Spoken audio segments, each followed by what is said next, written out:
from me, and good evening to you. It's a pleasure to be here. I wish I could be in Mumbai, but I cannot.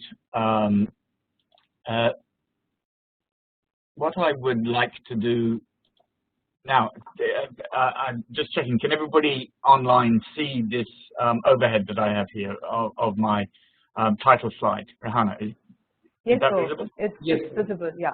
Good, good. Well, it's a great pleasure and an honor to be here to be a participant in this distinguished lecture series. And the topic that I've chosen to speak about, decarbonization of the shipping industry, to say that this is a hot topic in the shipping industry at the moment would be an understatement. It is consuming a great deal of attention from ship owners because there are some new regulations that are soon to come into force that pose considerable challenges, as I'm about to show you. Now, the outline of my presentation then is I'm first going to describe what those regulations are, the new regulations about carbon emissions from ships. And there are two sets, really, both of which are due to come into force in 2023.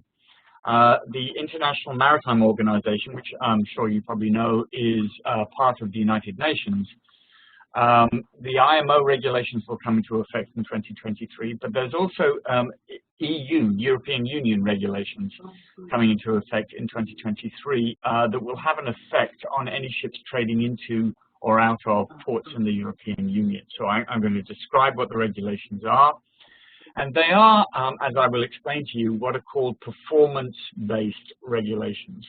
And what that means is that the regulations say, well, you must meet the following standard, but we don't really care how you get there.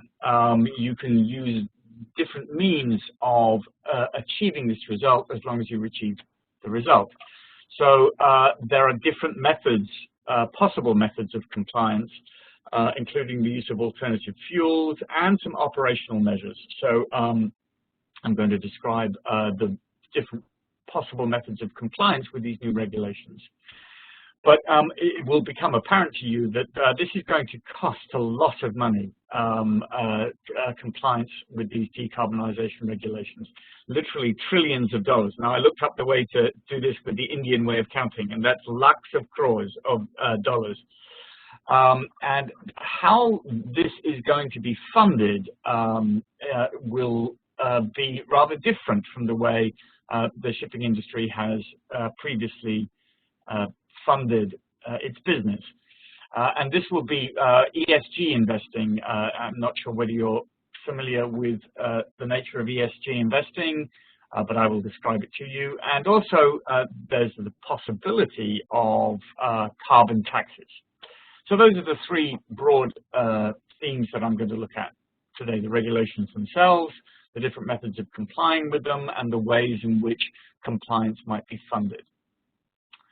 Okay, so to begin with the IMO regulations, IMO, International Maritime Organization, and this first bullet point on this slide refers to MEPC 75. What MEPC is the Marine Environment Protection Committee of the IMO.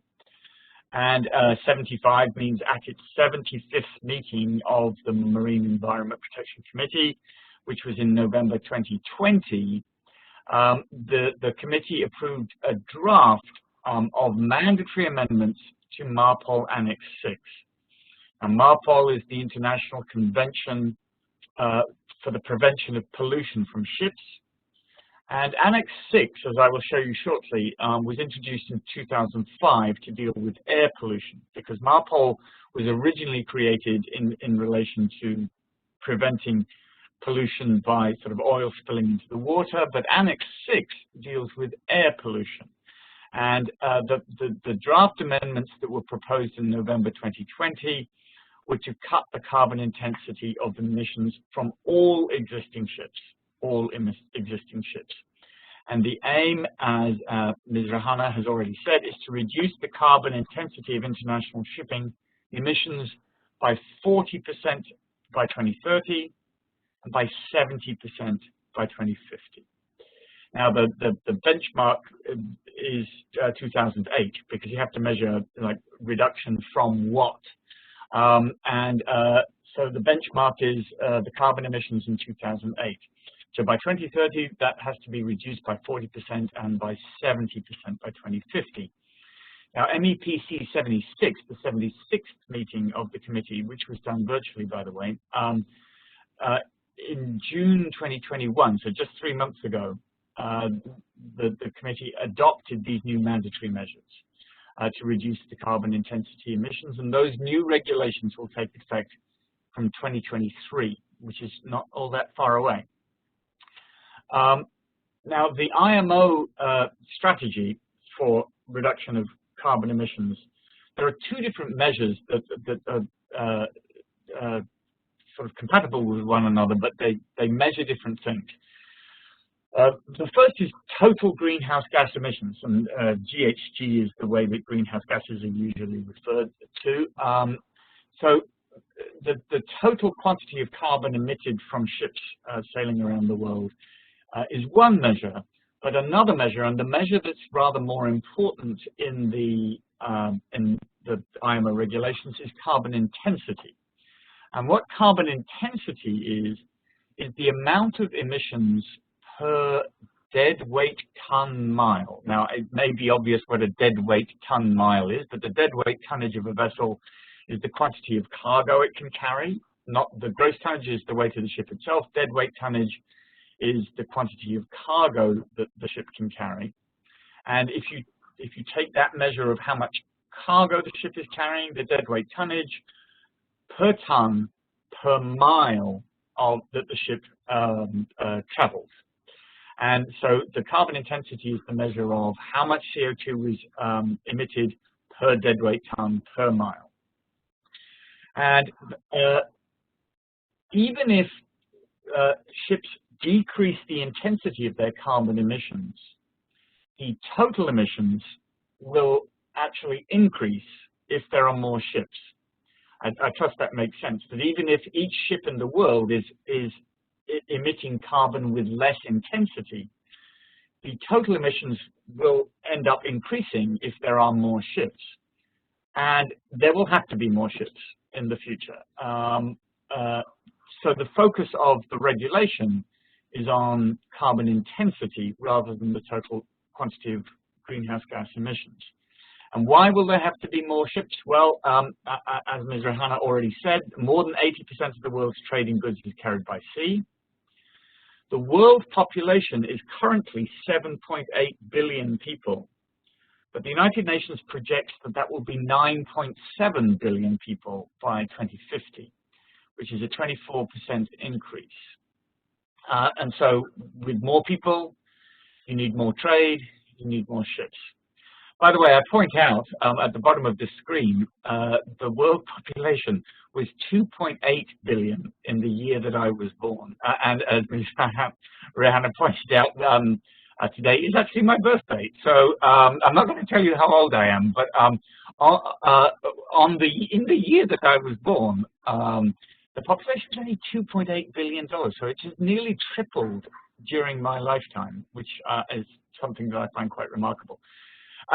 The point is that as the world population increases, there have to be more ships because there's going to be more trade.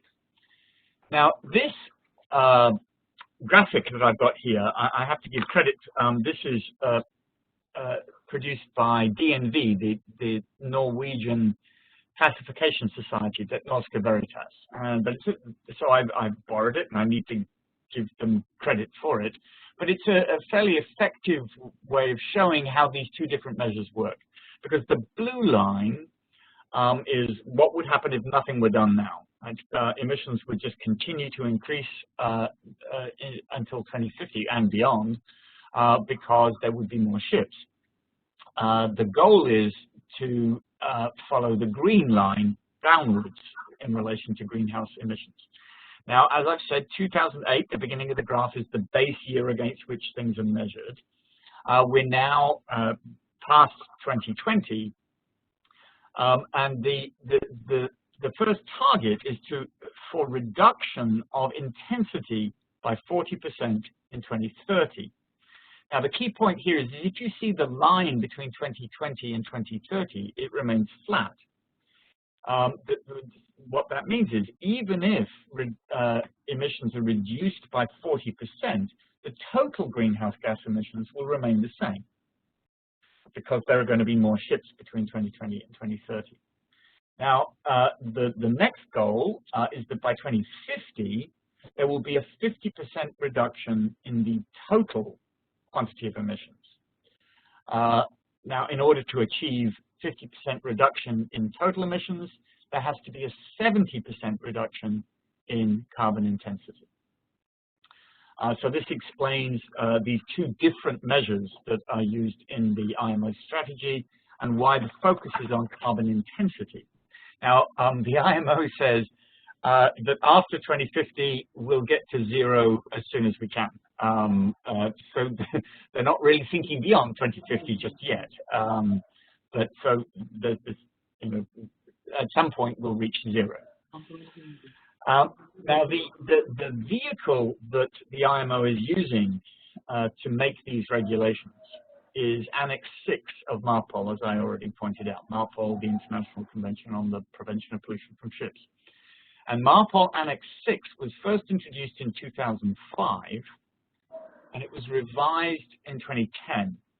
And what Annex VI previously did was to establish a sliding downward scale of permitted emissions of air pollutants,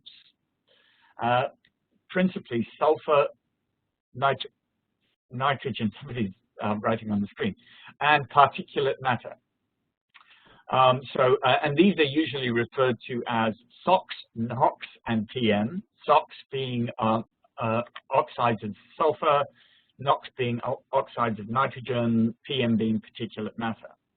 And the concern was with air pollution, not global warming.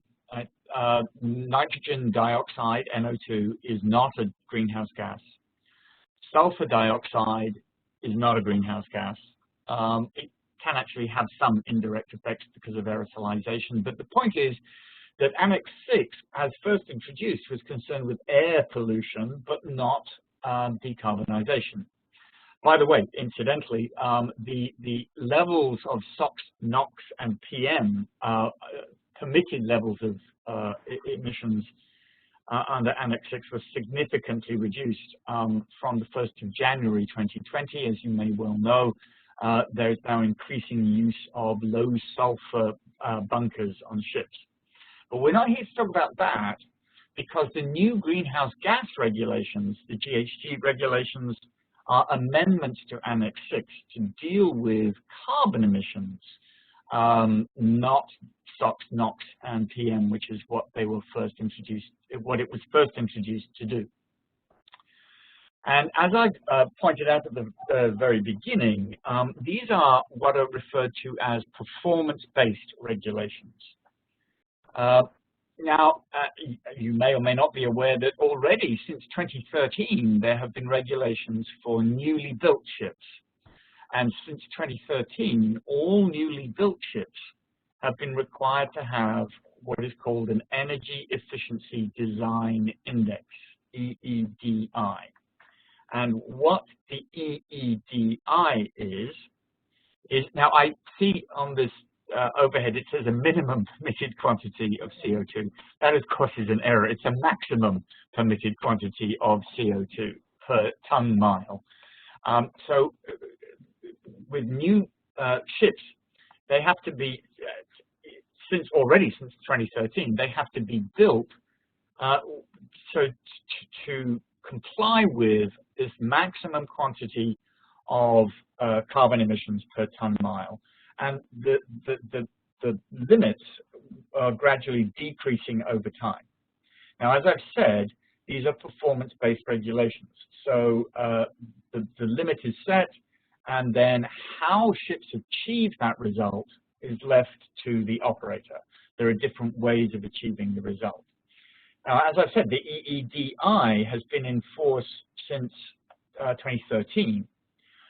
What has just been done in June of this year is to apply a similar measure to all ships.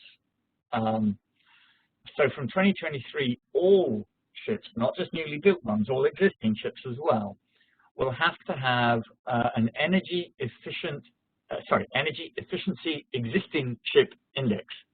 Now, you might think that should be the EEESI, but they've decided to call it the EEXI, I think so that it looks the same as the EEDI.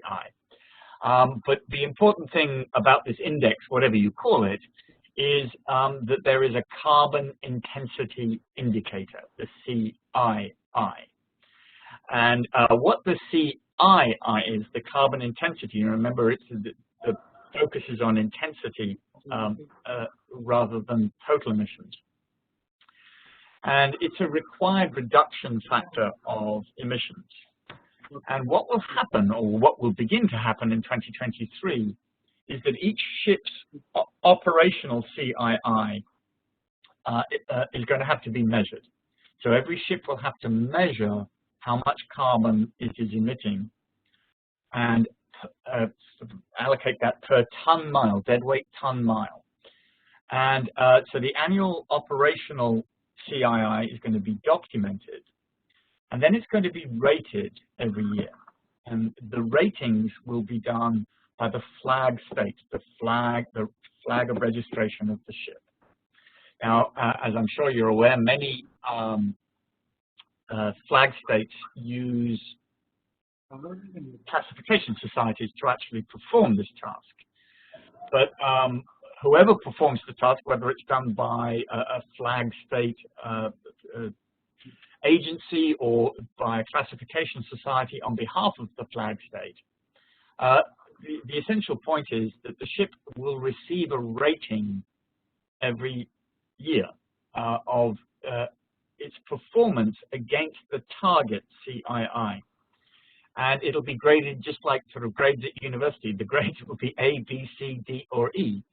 And if the ship's rating is poor, it will have to be corrected.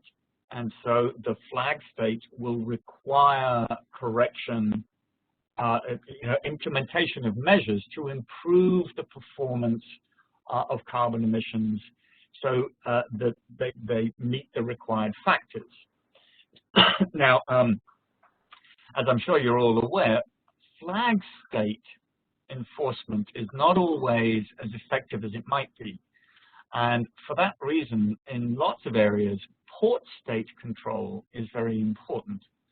And whether or not the flag state requirements of correction of the CII for a ship with poor ratings, whether or not that's effective, ports may decide to bar entry to ships that have got poor CII ratings, like 1E and you can't come into this port, or 2 Ds in a row, you can't come into this port. So the ratings are designed to make a ship's carbon emission performance transparent. And they have to be corrected if poor, and that may affect the trading pattern of the ship. Now, this will happen, as I said, with all ships, existing ships from 2023. And operators are already considering implementation measures because it takes a while to modify how ships are operated. And 2023 is really not all that far away. It's just a little bit more than 12 months away. And what is being considered is a combination of technical measures and operational measures. The technical measures are things like retrofitting the ships to use alternative fuels, operational measures, which I will explain to you now. Well, shortly, because before we get to the ways in which operators might comply with these regulations, I also have to describe to you the EU's emission trading system. because that also will change with effect from 2023. Because the European Commission announced on the 14th of July 2021, so that's only 2 months ago, 1 month after the IMO, the European Commission announced that shipping would be gradually introduced into the emissions trading system, the ETS. And what the ETS, the emissions trading system, is a carbon market that operates in all EU countries with the aim of achieving climate neutrality by 2050. Now, I point out here that that's much more far-reaching than the IMO target. The IMO's target is 50% reduction in total emissions by 2050. The EU wants carbon neutrality by 2050. And starting in 2023, 100% of shipping emissions from voyages entirely within the European Union and 50% of shipping emissions from voyages from outside to the EU or from the EU to other countries in the world will be part of the ETS. Now, what the way the ETS works is that carbon emitters must pay for each ton of carbon dioxide that they emit using EU allowances that are known as EUAs. And each EUA, each EU allowance is the right to emit the greenhouse gas equivalent of 1 ton of CO2. And this is what is called a cap and trade scheme. You may be familiar with this. Cap and trade schemes have been around for a long time in environmental law. And what it does is, the cap is that the overall quantity of greenhouse gas emissions is capped, and the cap actually reduces over time. And participants are given their allocation of EUAs.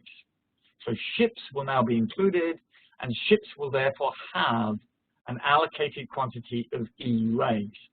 And if the measured total emissions are less than the allocated quantity of EUA, so if the ship emits less carbon dioxide than its allowance, the ship owner can sell the excess EUAs.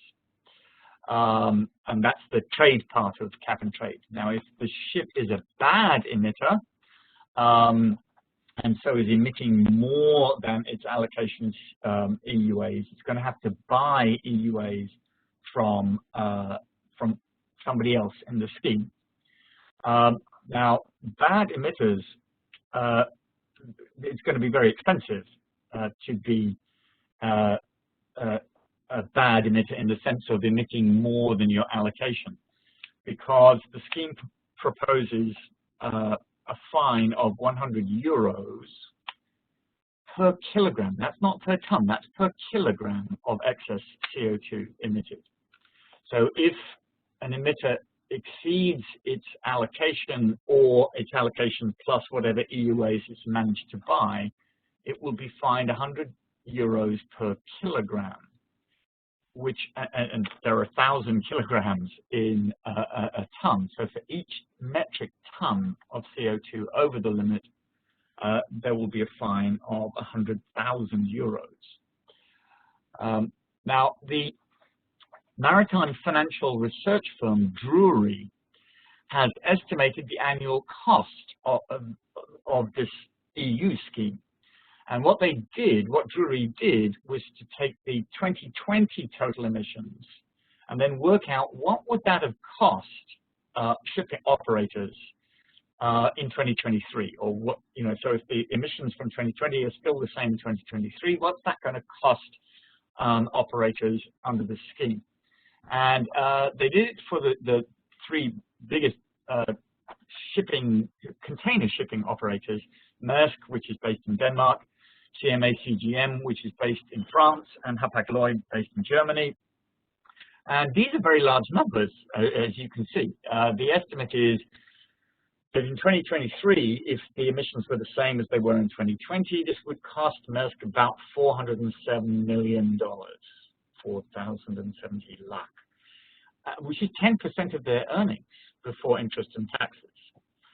CMA CGM about 280 million, Hapag-Lloyd about 154 million. But as you can see, this is about 10% of their total earnings.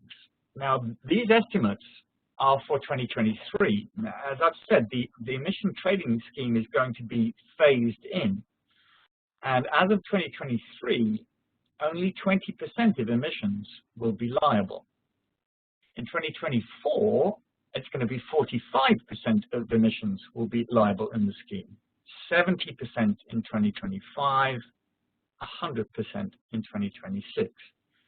So if you see these numbers from these estimates for what the cost would be for these shipping lines in 2023, that's going to go up.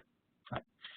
It's going to go up to like really significant numbers, unless, of course, carbon emissions are reduced, and then the numbers won't be so big.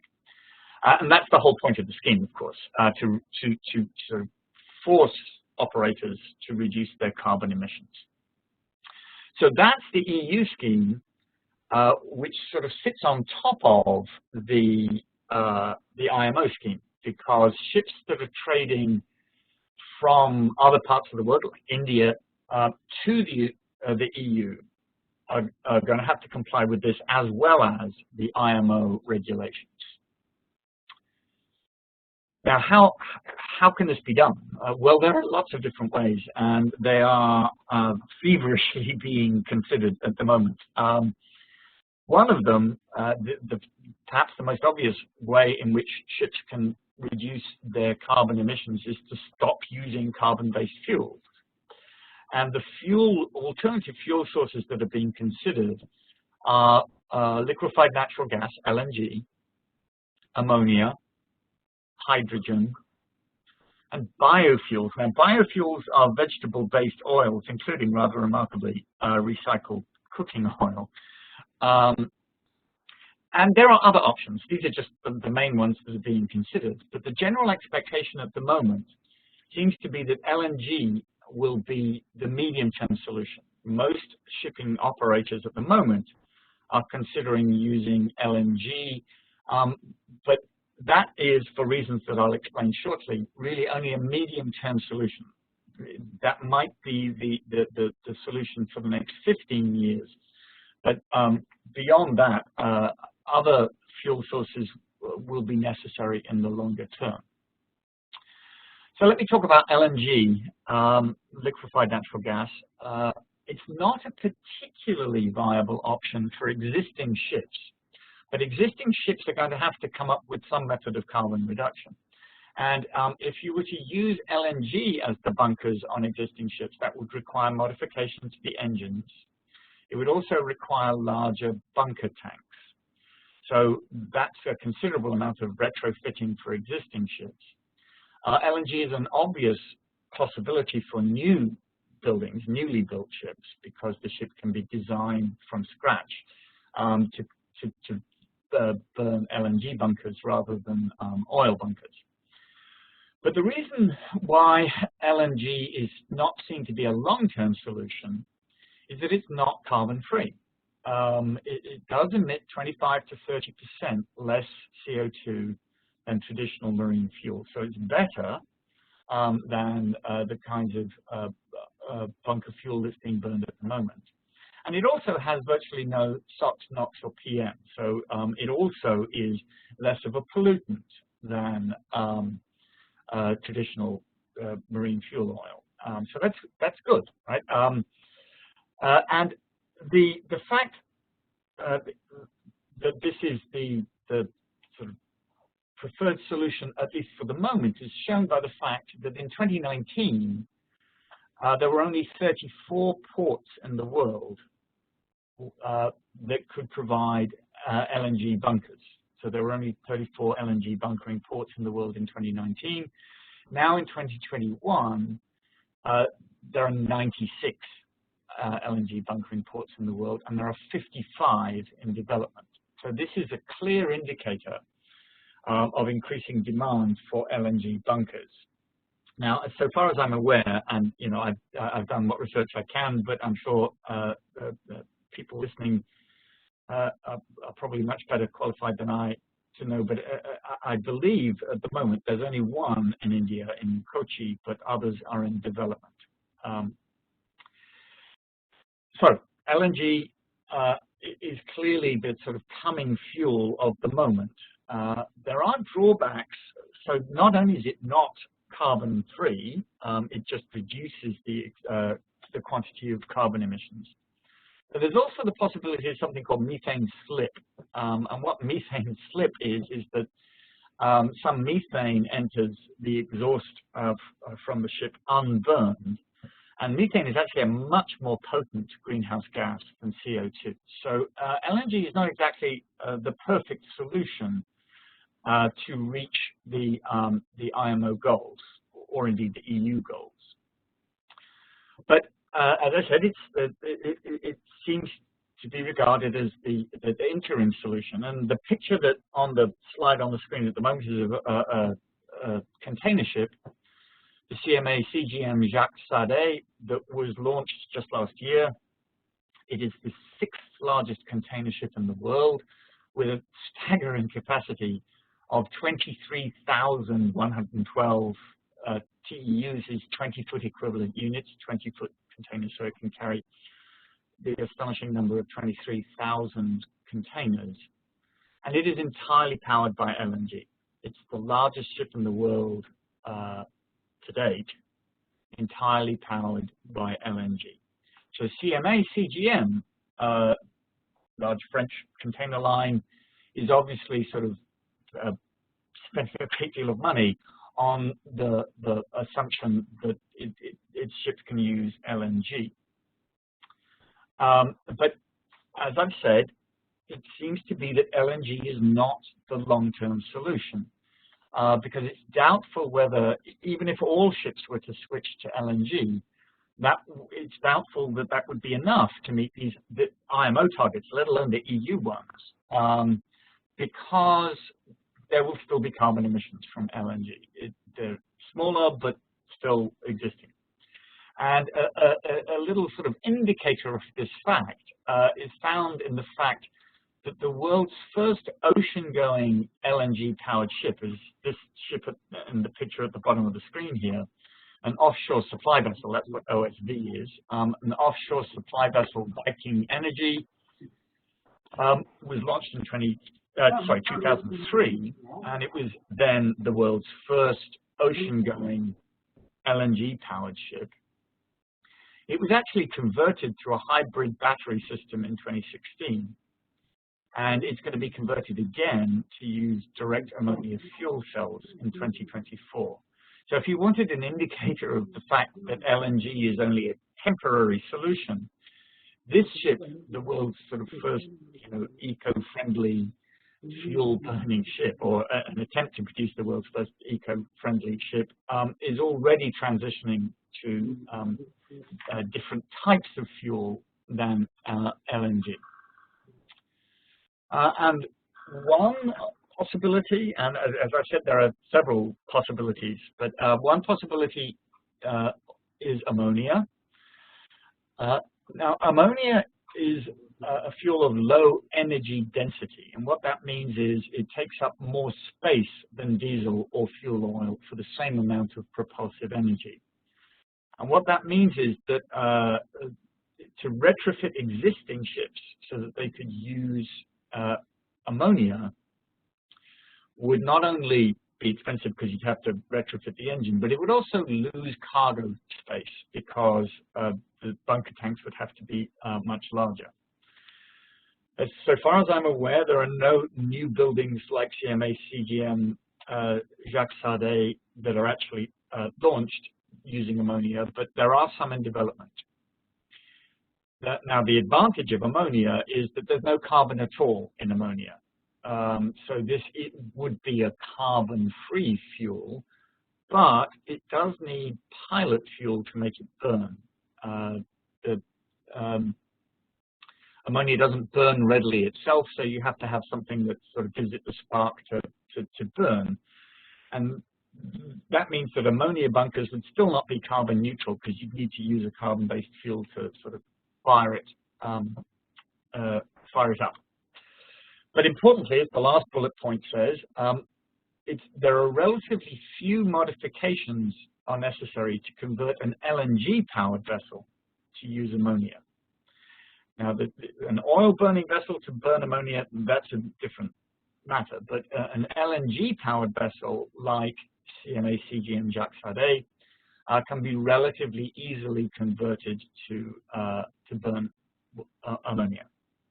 So that may lie in the future for that large container ship CMA CGM Jacques Sade, as it is for the offshore supply vessel I showed you, Viking Energy. Hydrogen is another possibility because it is also carbon-free and there's no SOx, NOx, or PM with hydrogen. And the advantage of hydrogen is that there's plentiful production of hydrogen at the moment. The problem is that almost all of global hydrogen production at the moment is sourced from the use of fossil fuels. So that in the production process of hydrogen uses fossil fuels to create the hydrogen. And so this is sometimes referred to as gray hydrogen, not green hydrogen, because if you look at the total impact of using this fuel, it's still producing greenhouse gas emissions at the production phase before it gets onto the ship.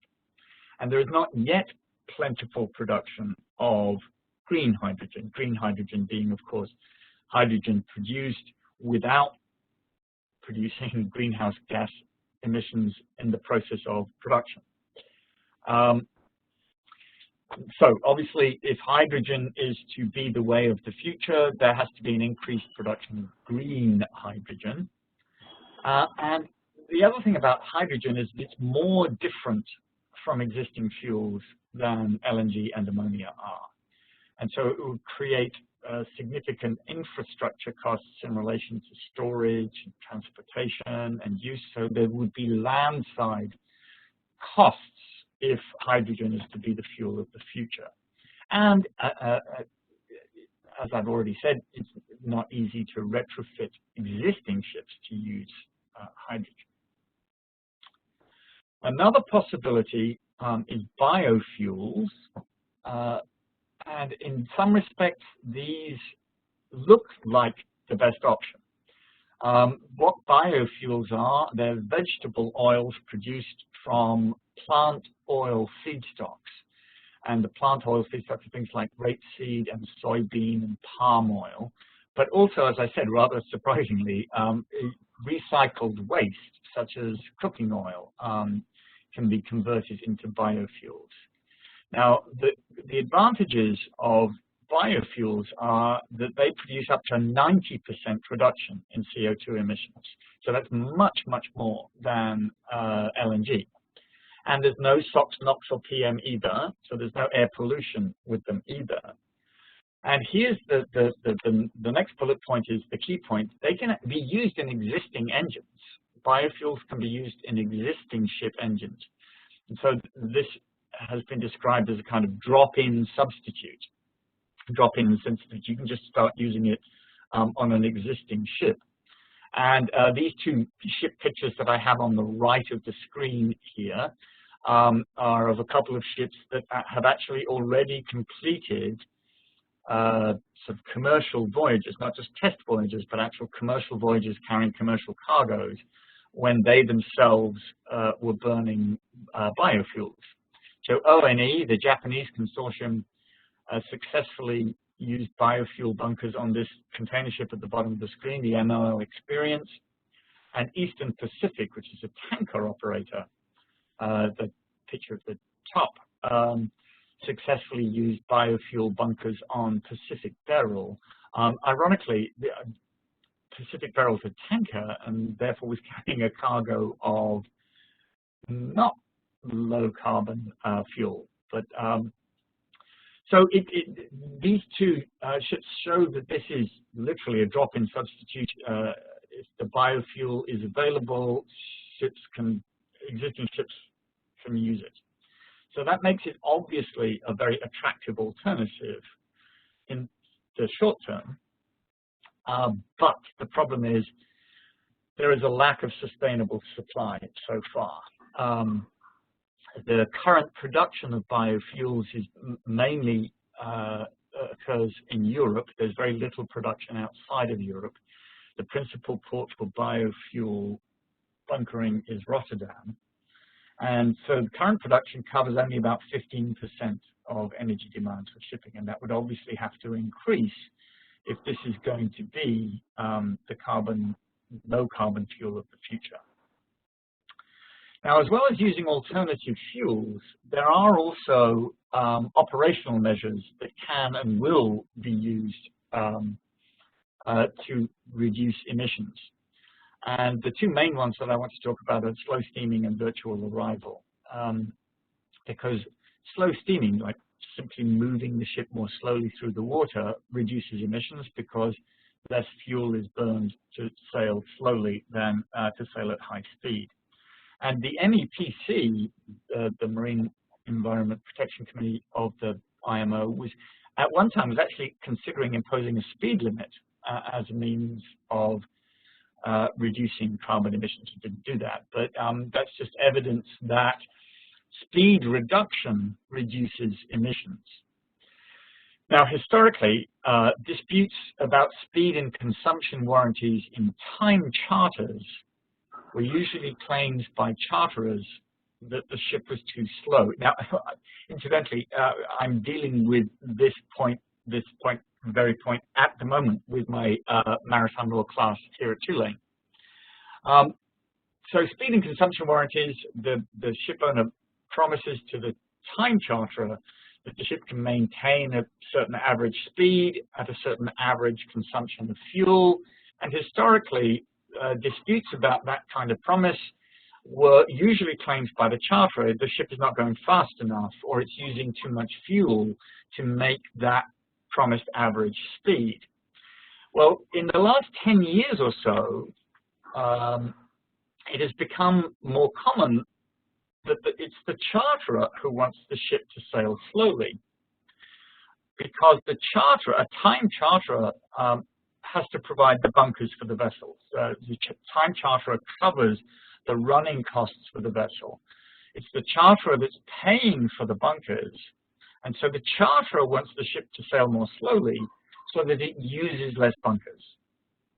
And that reduces fuel consumption, reduces carbon emissions. But apparently, and I'm sure there are people in the audience who know about this far better than I, but the slower the ship goes, the lower the revolutions per minute of the engines. That can actually end up causing engine problems.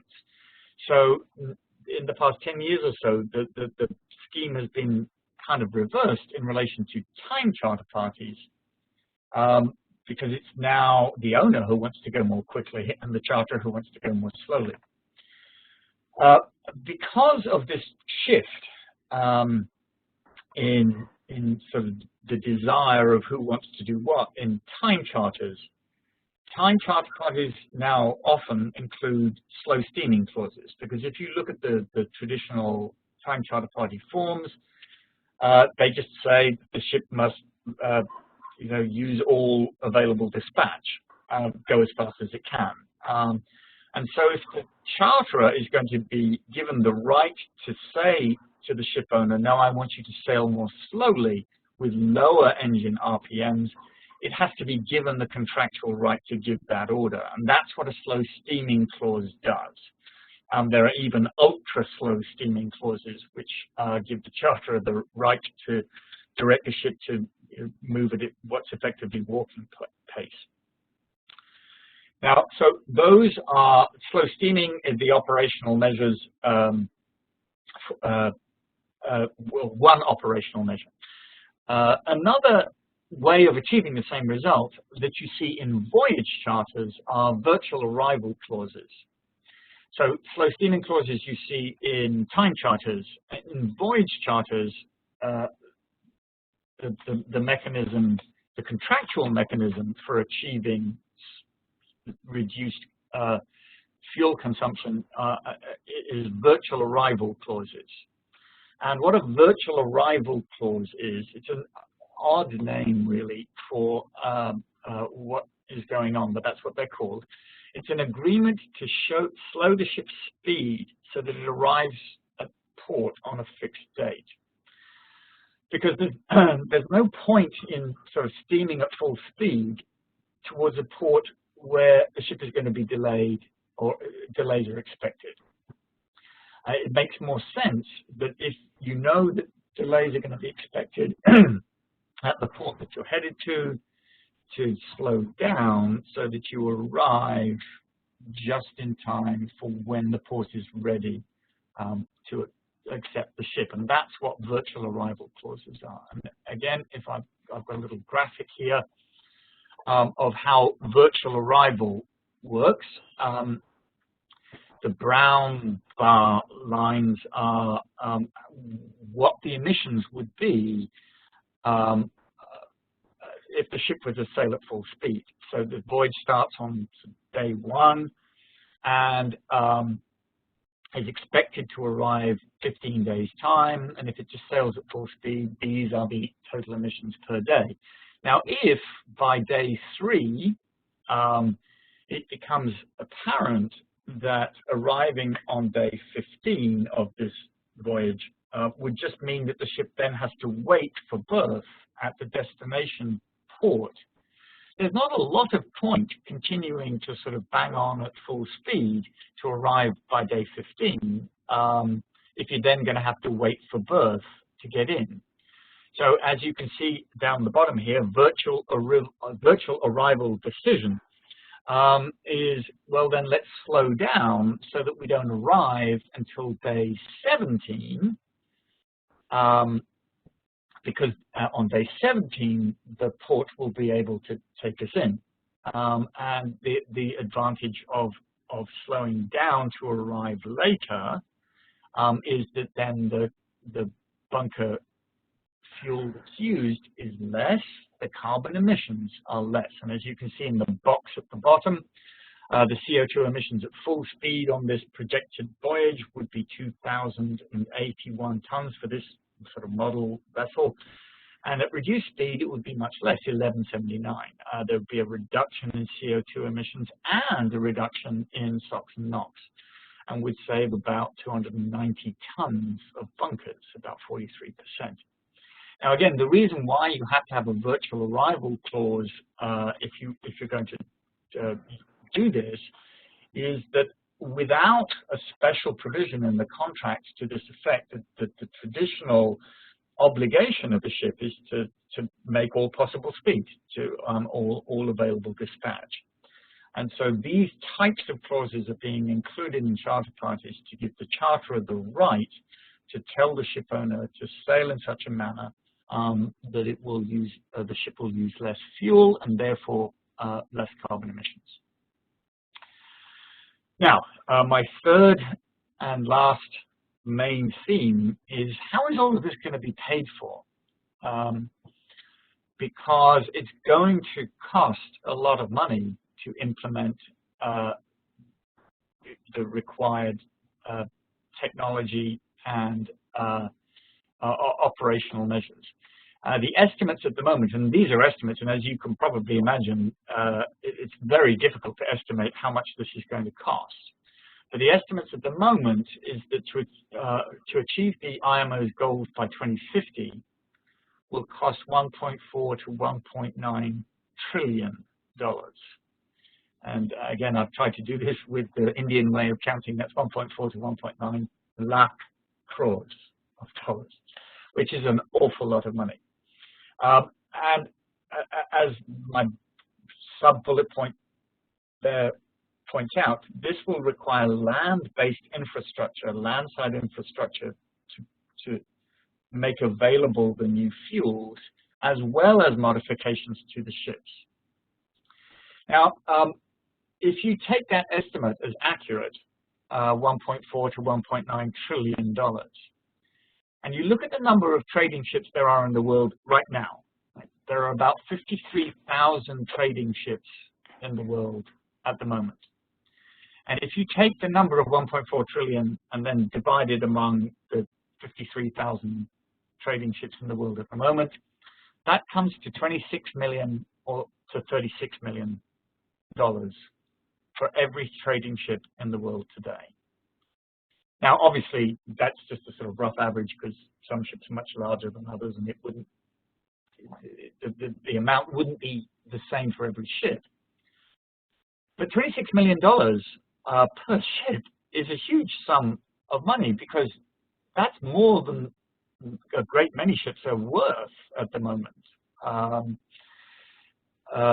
So this, my point is that if that estimate of the amount that this is going to cost is anyway accurate, it's going to mean an awful lot of expenditure for every ship and for every newly built ship.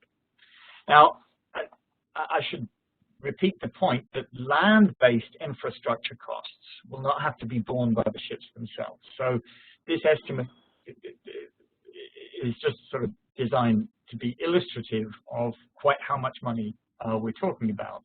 A lot of the land-based infrastructure costs will not be borne by the shipping industry, but it's still a significant amount of money. So where is this money going to come from? Well, the traditional lenders in the shipping business have already been leaving the industry, interestingly. Since 2008, the global financial crisis in 2008 has already began to change the traditional makeup of ship finance. And as you can see there, between 2008 and 2019, the top 40 shipping finance banks reduced their shipping portfolios by 36%. So the traditional ship financers, which were mainly European banks, they have been getting out of the game, essentially. Not completely, obviously, but reducing their shipping portfolios considerably. And it has mainly been these European banks getting out, some Asian banks getting in, but the overall lending profile has been declining. And that's just sort of without any of these new decarbonization measures. So the nature of ship financing was changing before these new measures were proposed. And the alternatives, well, again, there are many alternatives, but the two main ones that I'm going to be talking about with you now are ESG financing and carbon taxes. ESG financing, I'm not sure whether you're familiar with the terminology ESG financing, but ESG financing is, ESG stands for environmental, social, and governance.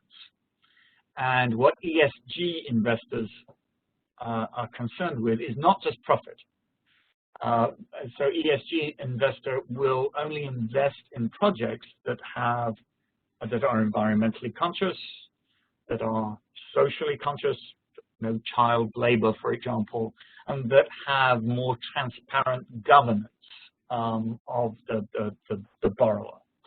And so this is what ESG financing is more sort of socially aware financing than just how much profit can we make. And the principal instrument for ESG financing in the shipping business is something called the Poseidon Principles. And the Poseidon Principles were developed by ship owners and financiers. So this is not a government, mandated thing. This is the industry itself coming up with an environmentally friendly solution. And what the Poseidon Principles do is to provide a framework for incorporating environmental considerations into lending decisions. And I have on the screen, on this screen, a link to the Poseidon Principles homepage. I'll show you a screen capture in just a moment. But the main Poseidon principles are four, and they're listed there on the screen, and I'll take you through them now. The first is assessment.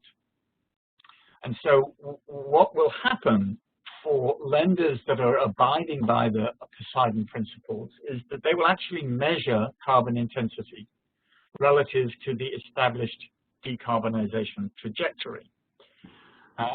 Now, what that means is that under the new regulations, the flag states will be measuring, perhaps using classification societies, will be measuring the carbon intensity of the emissions from ships.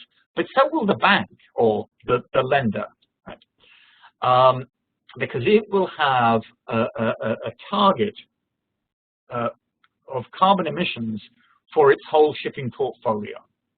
And then it's going to measure the carbon intensity of the emissions from the ships that are part of that portfolio of lending.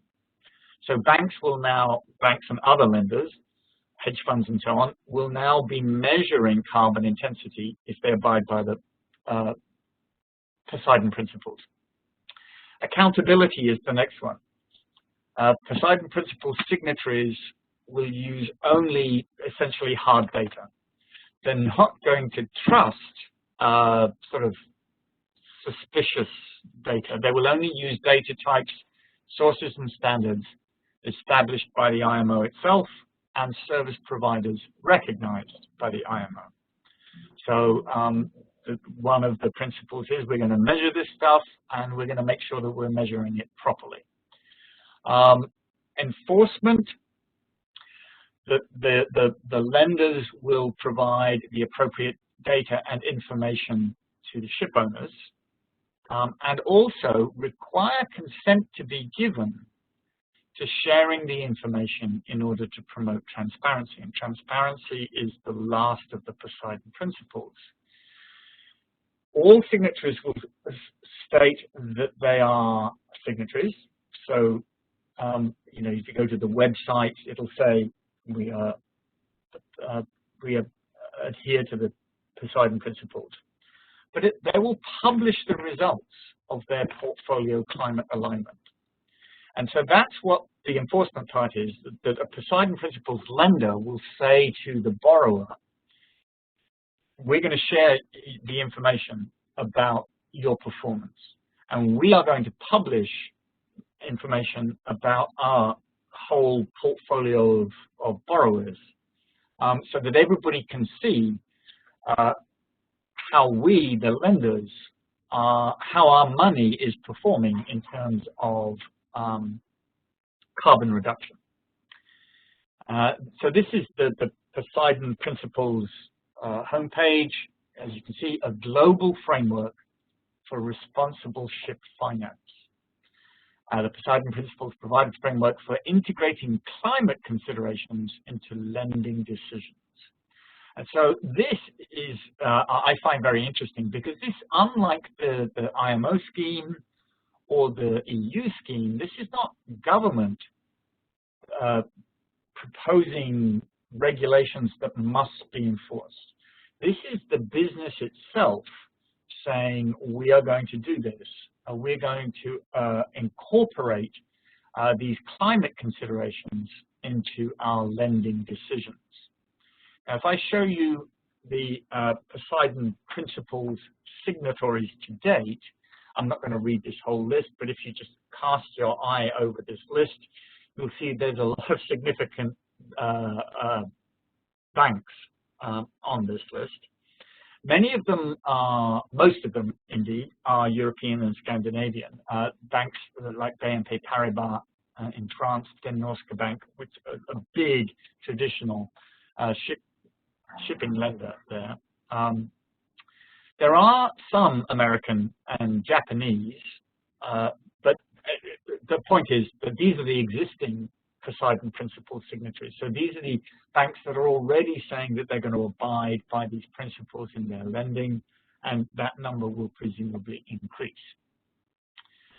Now, there will be new sources of capital as well. The traditional model of ship financing has been debt financing secured by a simple ship mortgage. So in the old days, there was a simple ship mortgage to one bank.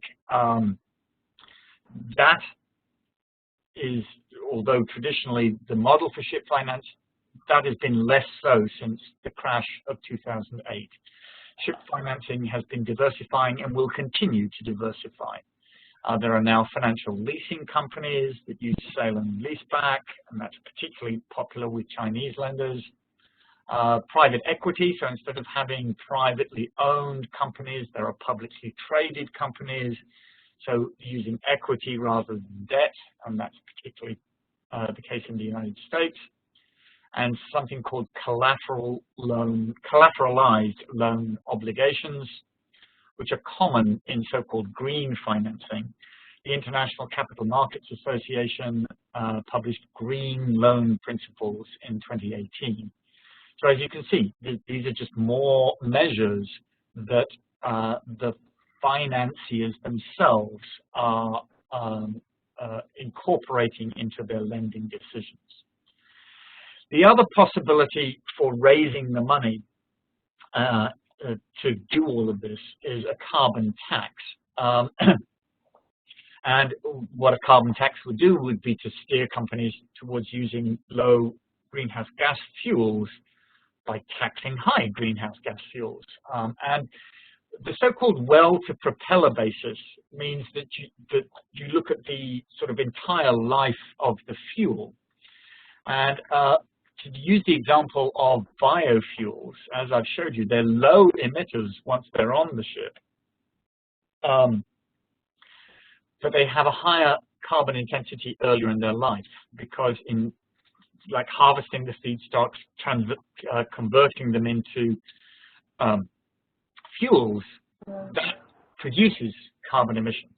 So similarly, I told you before about the difference between so-called gray hydrogen that is produced by methods that emit greenhouse gases versus green hydrogen. So the well-to-propeller basis looks at, in effect, the whole life of the fuel. And the simple concept is obviously to require payment of a fee, a tax, based on the amount of carbon emitted in the whole life of the fuel. Now, it would have to be coordinated. The imposition of a carbon tax would have to be coordinated by the International Maritime Organization, because if taxes, of course, are imposed by countries, member states, and this would have to be coordinated at an international level. Now, that might seem, well, it's sort of difficult to imagine that there would be coordination, international coordination in imposing a carbon tax. But it actually does already happen. The IOPC funds are a familiar model that does exactly that. And whether you're familiar with the IOPC funds, but these are the International Oil Pollution Compensation Funds. And how the fund is set up to provide oil pollution compensation in instances where the ship owner is either not able to make compensation itself, or whether the limit of the ship owner's liability has been reached. The fund then compensates for oil pollution damage. And how the fund is funded is by a tax on imported oil. So countries that are party to the fund convention, the international convention that establishes the fund, countries tax oil imports to that country and then take that money and give it to the fund. So there is an existing model that shows that countries are prepared to do this. They're presently doing it for oil pollution compensation, but it's not therefore completely implausible that the same thing could be done with a carbon tax because that model is a familiar model. Now, the big question, of course, is then, if you do collect this big pot of money like the IOPC funds have got, if you collected a big carbon tax pot of money, where would the money go? What would be done with it? Because taxing is designed to sort of change the behavior, but it also produces income. Now, the Marshall Islands, which is now the world's second largest ship registry, the Marshall Islands has made a proposal to the IMO of a carbon tax of $100 per ton of CO2 emissions. And a tax of that size would raise about $91.9 billion, 9,000 crores, per year at present rates of emission. But the Marshall Islands proposal says we would raise $91 billion a year if you taxed at the rate of $100 per ton. But the Marshall Islands proposal wouldn't give that money to the ship operators. The Marshall Islands proposal is that 51% would go to countries most in danger from climate change, which just so happen to include the Marshall Islands. 33% would go to research and development, 16% to port states. Now, the details not really all that important because I very much doubt that the Marshall Islands proposal will be adopted. But the point is that the general point that I want to make is if you do impose a carbon tax and you raise all this money, where is it going to go? That's one possibility, that it's going to go to countries and to research and development. Another possibility is that you give it to the ship operators. And Trafigura, which is a major ship charterer based in Singapore, has suggested a carbon tax of $250 to $300 a ton. So that's like 3 times as much as the Marshall Islands proposal. And the Trafigura proposal is what they call a fee-bait system. And what the fee-bait system would do would be to send the collected money to ship operators. Now, it's kind of not surprising given that Trafigura is a ship operator, but a time charter usually. But how this would work would be that the IMO would set a CII, carbon intensity, benchmark, and ships that performed above the benchmark would pay the tax, and those below would receive a subsidy from the pool of money collected from the high emitters. And this is obviously then a redistribution of wealth from the high emitters to the low emitters, which would produce incentives for people to become low emitters. Now, the significance of this is Trafigura, as I said, is a major charterer. And so it's essentially paying for the use of vessels. And it's quite remarkable. Trafigura is saying, you should be charging us more because this tax has to be imposed in order to produce the reductions in carbon emissions that are necessary. And so we think that this is how we should be paying in the future. Okay, now that's, I'm approaching the end of my time, I see, which is good because I'm approaching the end of my presentation. This has been sort of a fairly quick scoot through quite a lot of material. My conclusion is, I hope you can see, that these are concrete measures that are going to come into force. These decarbonization measures in the shipping industry are no longer aspirational. They're no longer sort of, we hope we get to this in the future. These are concrete, legally enforceable measures that are coming into force soon, 2023, not very far away. And they will require substantial changes in the way ships are operated. So far as I'm aware, these are the first legally enforceable international measures for carbon reduction for any industry. There are, the Paris Climate Agreement Accords had sort of targets, goals that must be met, but there was no legal enforceability of those. So far as I'm aware, shipping is the first industry to actually produce concrete, internationally uniform, legally enforceable measures for carbon reduction. And what this means is that ship operators will now have to make decisions now for the future life of their ships because if you were to launch a ship this year, the usual working life of a ship is usually thought to be about 15 to 20 years. If you launch a ship in 2021, it's going to be sailing through increasingly stringent carbon emission regulations as the years pass. A ship launched now, by 2030, it's only 8 years away, it's going to be only halfway through its life, or halfway or less through its life by 2030. And by 2030, there has to be 40% less carbon intensity compared with 2008. And so ship owners are really intensely focused on this at the moment. I said this is the consuming issue in the industry at the moment.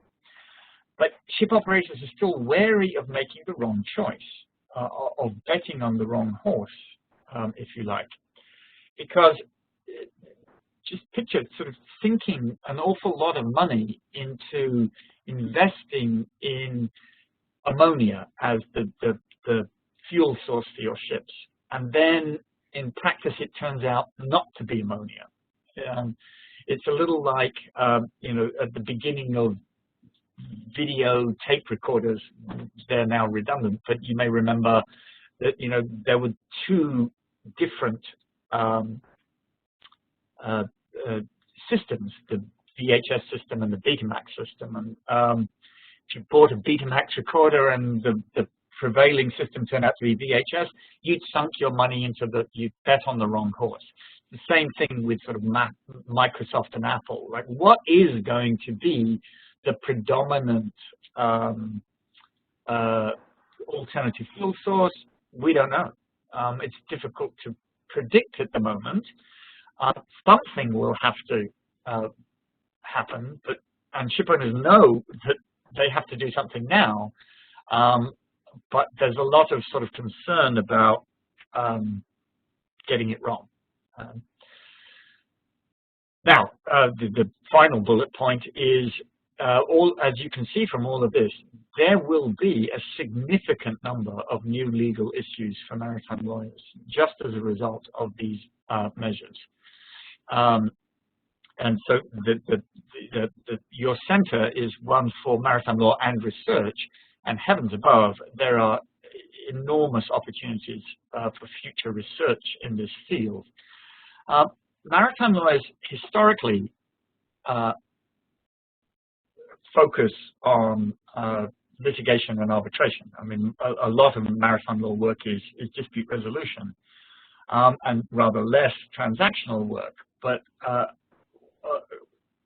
I think that this future of decarbonization shipping in practice has within it considerable opportunities for more transactional work than has historically been the case.